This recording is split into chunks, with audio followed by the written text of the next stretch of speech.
after I turned 13, I remember one weekend my dad came to get me from my mum's and take me to his for the weekend. And on the way to his, we were in some traffic and he told me he has cancer. Naturally, I started crying and he said, "What are you crying for?" And I was like, "What are you talking about? You've got cancer, right?" And my dad was never that type of dad. He was never like, "Stop crying." He was quite gentle with things. So when he asked me, I thought it was crazy.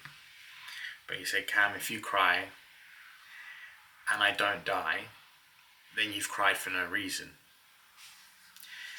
And if you cry and I do die, then you've wasted your time crying that you could have been spending with me."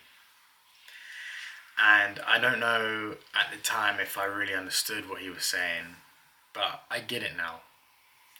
He taught me one of the best lessons ever, and that is to not stress. If you stress about something and it happens, you've double bubbled yourself. And if you stress about something and it doesn't happen, then you've stressed for no reason. Always be prepared, but never stressed. Stress is the worst. I'm a big believer in that stress is a big killer. I think it shuts things down in the body. I think it makes your mind not work right. I think it's really bad.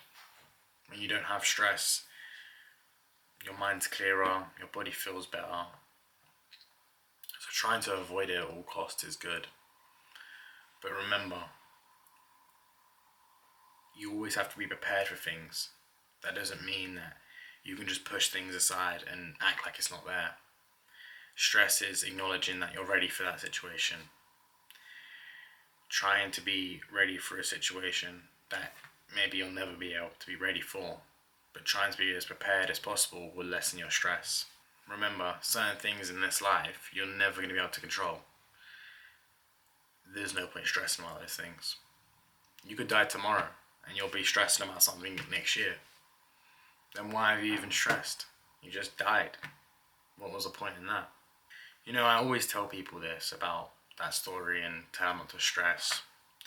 But what I've come to realise is it doesn't affect them as much as it's affected me.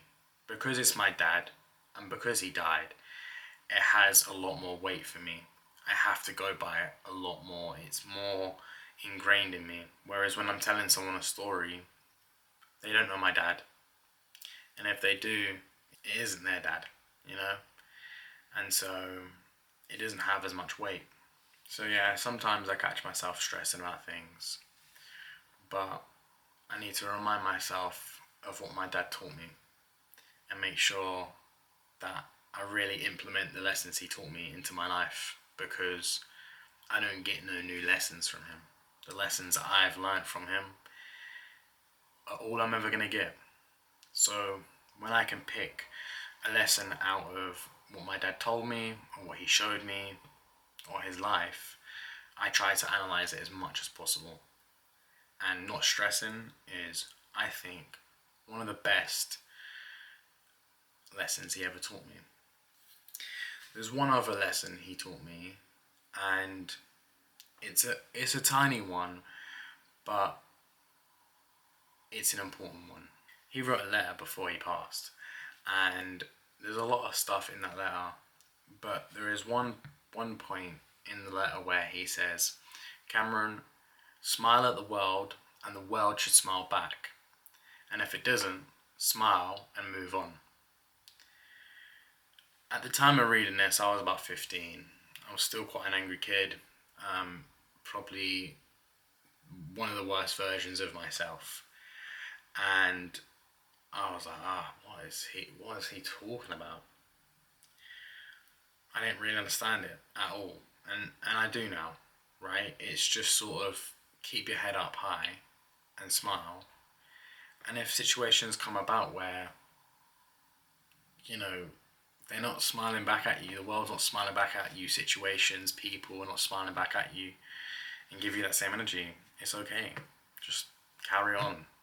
You know, there'll be other people, there'll be other situations, there'll be things that will smile back at you.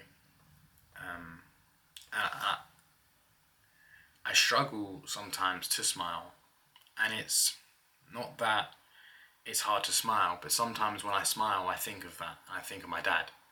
So every time I smile, I think of my dad, which sometimes makes you really happy, but sometimes it can make me really upset. So, yeah. Anyway, guys, that's everything. I just wanted to talk about lessons that my dad taught me. So, I hope they help you. And yeah.